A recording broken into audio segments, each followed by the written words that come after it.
Bonjour à tous et bienvenue dans cette nouvelle vidéo où on va voir ensemble ce qu'est une variable. Avant de faire quoi que ce soit en Python, il faut comprendre ce qu'est une variable. Donc c'est la base de la programmation. Sans variable, pas de logique, pas de données, pas d'interaction. Donc dans cette vidéo, on va voir ce qu'est vraiment une variable en Python, comment elle fonctionne techniquement et pourquoi c'est un concept fondamental dans n'importe quel langage. Qu'est-ce qu'une variable? En Python, une variable est tout simplement un mot qu'on déclare. Ça peut être n'importe quoi, et ce mot qui est une variable, on pourra lui affecter des valeurs et effectuer des calculs avec. Donc, en déclarant une variable et en lui attribuant une valeur, on va pouvoir manipuler cette variable au travers du code pour pouvoir réutiliser cette donnée. Donc à ce moment-là, on va également parler du type de la variable. Donc, ce type va changer en fonction de la valeur qu'on lui affecte à cette variable, et parmi ces types, il y en a différents. Donc, pour les plus basiques, on va pouvoir retrouver les integers, donc qui est un nombre entier sans virgule, un float ou réel, qui est un nombre à virgule, un string, donc dans lequel on peut stocker une chaîne de caractères comme du texte ou des chiffres. Il y a également le bool, donc lui qui aura pour valeur uniquement 0 ou 1, et plus précisément en Python, true ou false. Suite à ça, dans la famille des variables, il y en aura donc beaucoup d'autres, un peu plus spécifiques, moins utilisées, et autrement, il y aura les listes, qui sont très importantes à maîtriser et qui fera l'objet de la prochaine vidéo. Maintenant que l'on sait ça, il faut savoir que selon les langages de programmation, on va retrouver des différences concernant l'affectation en mémoire et le typage de la variable. En l'occurrence, avec Python, on est sur un typage dynamique et une affectation dynamique en mémoire. Affectation dynamique, donc cela signifie que Python va gérer à ta place le stockage en mémoire de ta variable. Concernant le typage, donc il faut savoir que certains langages, comme le C par exemple, il faut déclarer la variable en écrivant également son type à cette variable. Tandis qu'en Python, où le typage est dynamique, il suffit simplement d'écrire la variable et le type de la variable sera défini automatiquement par Python en fonction de ce que tu as écrit dedans. Donc, par exemple, ici, si j'écris var_test égale true,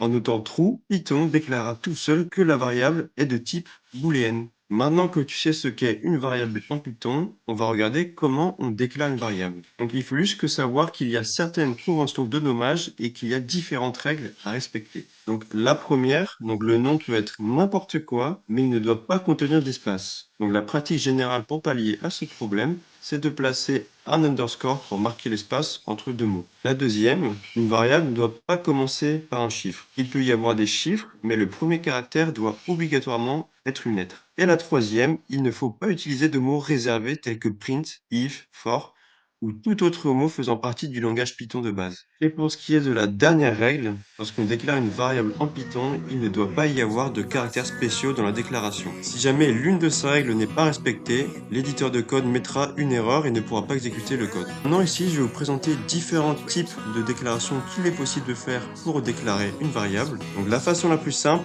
c'est de donner un nom à cette variable et de lui affecter une valeur. Et Python, derrière, devinera tout seul le type de cette variable. Par exemple ici, dans cet exemple, nom égale Alice, donc le type de la variable nom sera donc un string. Pour ce qui est de l'âge, ce sera donc un integer. Et pour ce qui est de la variable active, ce sera donc déclaré comme étant un bool. Ici, dans cet exemple, on peut voir qu'il est possible d'affecter une même valeur à plusieurs variables différentes. Donc ici, x, y et z auront tous la même valeur à 0, et c'est utile pour initialiser plusieurs éléments identiques au début d'un programme. Maintenant, on va voir qu'il est possible de faire une réaffectation de variables, et ça c'est possible grâce au typage dynamique. On peut voir dans cet exemple que score est égal à 10 en chiffres, donc à la première exécution, la variable est un integer, et ensuite, lorsque la ligne suivante est exécutée, donc score est égal à 10 en lettres, donc le score va donc passer maintenant de type integer au type string, en chaîne de caractères.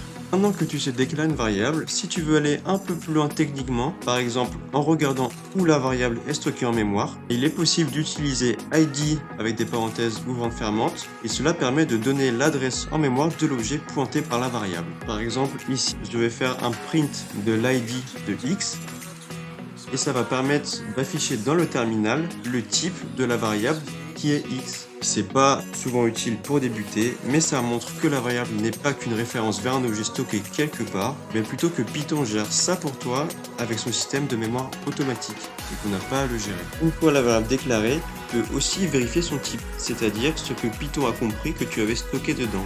Donc pour cela, tu peux utiliser la fonction type avec des parenthèses ouvrantes fermantes. Dans cet exemple ici, Donc je vais affecter la valeur 42 à la variable x. Et si ensuite je fais un print du type de la variable, eh bien cela va renvoyer dans le terminal que le type de la variable est un integer.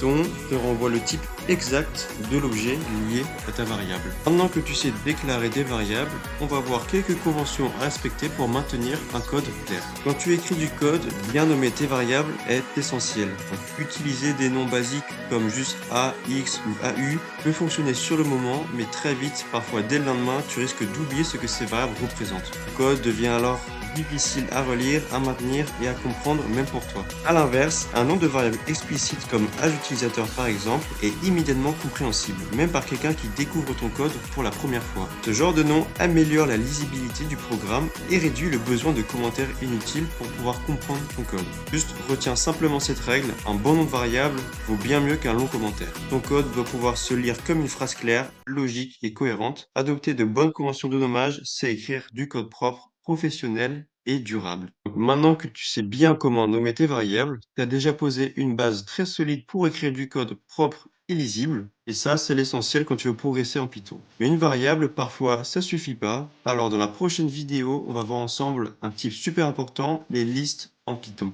On va voir comment les créer, les parcourir, les modifier, bref, c'est incontournable. Alors pense à t'abonner, lâche un like et dis-moi en commentaire si ce format t'aide à mieux comprendre. On continue juste après avec les listes. À tout de suite.